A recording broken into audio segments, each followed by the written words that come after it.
Team वरती half tracker पूल करायचा, fielding सजवली आहे, लाजवाब एफर्ट, मॅचचा टर्निंग पॉइंट, अफलातून झेल पकडलाय.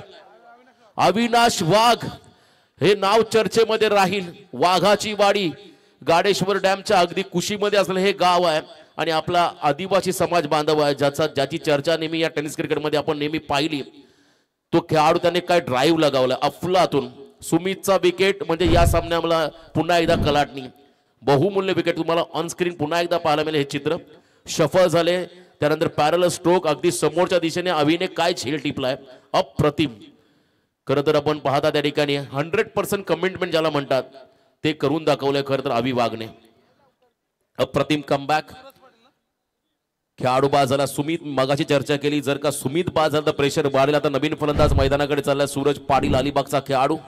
वाघाची वाडी गावचा खेळाडू आपण पाहताय अविनाश वाघला मैदानामध्ये काय कमालीची फिल्डिंग त्याने केली. अप्रतिम एफर्ट्स प्रत्येक खेळाडूचं. असं म्हणतात क्रिकेटचा खेळ एकाने नाही तर एकीने जिंकलं जातं.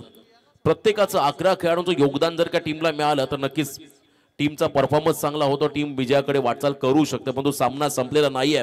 9 चेंडूमध्ये 16. आणखीन एक अनुभवी खेळाडू अलिबागचा सूरज पाटील मैदानामध्ये दाखल झालाय. मॅच ऑन आहे. सामना कोण जिंकणार याची चर्चा मात्र आता मैदानाच्या अवतीभोवती सुरू झाली आहे. प्रेक्षक मात्र या सामन्याकडे अगदी डोळ्यात तेल घालून पाहत आहेत. या सामन्याकडे अतिशय चांगला सामना प्रेक्षकांच्या भेटीला आलाय. शेवटचे 9 बॉल 16 धाबा. गोलंदाज म्युझिक रिपाईचं देखील कौतुक करावं लागेल, त्याने कमबॅक केलंय. ज्या पद्धतीने त्याने फील्ड पोझिशन लावली होती, डीप स्क्वेअर लेग मध्ये अभिला उभा केला, त्याने बरोबर अगदी शरीराच्या दिशेने थोडासा वेगवान शॉर्ट ऑफ लेन बॉल टाकला होता. स्टॅमिंग स्ट्रोक तिथे झेल टिपला आणि त्यानंतर सूरज पाटील मैदानाकडे आला. 41 धावा. 6 खेळाडू बाद 41. नवीन बॅटर सूरज स्ट्रायकिंग एंडला.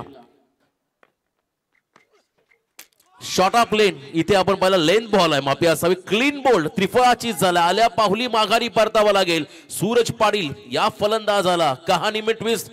येणारे 8 चेंडू आणि विजयासाठी आता 16 धावांची गरज. बॉल 16. हे कॅल्क्युलेशन बघा आता थोडासा कॉन्फिडन्स लेवल हाय झाला फिल्डिंग करणाऱ्या खरं तर आमदार महेंद्र शेठ थोरबे फाउंडेशन टीमचा. आणि जर का इथे एखाद्या नवीन फलंदाजाने एखादा मोठा फटका लगावला तर मात्र पुन्हा एकदा सामन्यामध्ये ट्विस्ट निर्माण होईल. जर तर हा शब्द क्रिकेटमध्ये फार महत्वाचा आहे. प्रेडिक्शन आपण प्रेडिक्ट करू शकतो, परंतु मैदानामध्ये त्यांना चांगली कामगिरी करायची आहे.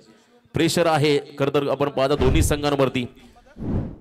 नवीन खेळाडू अंबादास शिंदे मैदानाच्या आतमध्ये दाखल झालाय. 9व्या क्रमांकाचा खेळाडू. 7 खेळाडू बाद झाले. पूर्णपणे टॉप ऑर्डर आपण पाहिली कोलॅप्स झाले, पडले, कोलमडून पडले आणि इथे मात्र आता अगदी तळाचे खेळाडू मैदानामध्ये दाखल झालेले आहेत. शेवटचे 8 चेंडू विजयासाठी 16 धावा. Match on. सामना संपलेला नाहीये. या गुलाबी थंडीमध्ये आता आपण पाहता वातावरण गरम झालंय. चांगलं कमबॅक आमदार महेंद्र थोरवे फाउंडेशन कर्जत या टीमने केलंय. खरं तर काहीसा असाच रिझल्ट होता खरं तर यंदाच्या विधानसभेमध्ये. थोरवे साहेबांचा अगदी लास्ट क्षणाला त्याने मुसंडी मारली आणि पुन्हा एकदा विधानसभेमध्ये तोप धडाडली महेंद्र शेठ थोरवे साहेबांची. आणि इथे आता चित्र तसंच निर्माण झालंय. सामना संपलेला नाहीये. वैष्णवी 11 कोलाड हा संघ देखील हार मानणार नाहीये.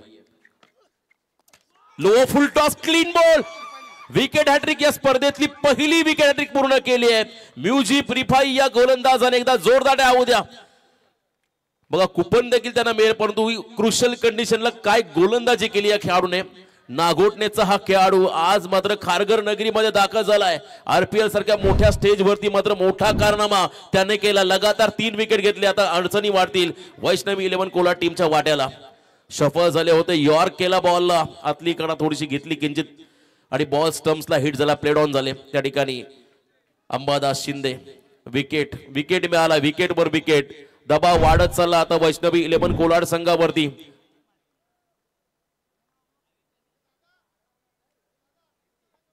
गोलंदाजाला शुभेच्छा आल्यात. कदा सभा शेठ कामोठ्यावरून स्पर्धेचा आनंद घेत आहेत. त्यांच्याकडून शुभेच्छा आल्यात. त्यांचंही मनपूर्वक स्वागत. आता बघा व्ह्यूअरची संख्या वाढेल. नक्कीच आमचे काही खारघरचे देखील रहिवासी इथे आलेले आहेत, तर त्यांना देखील विनंती आहे की आपण देखील स्टेजवरती येऊन या सामन्याचा आनंद घ्यायचा आहे. बातनपाडा गावचा विजय मुकादम.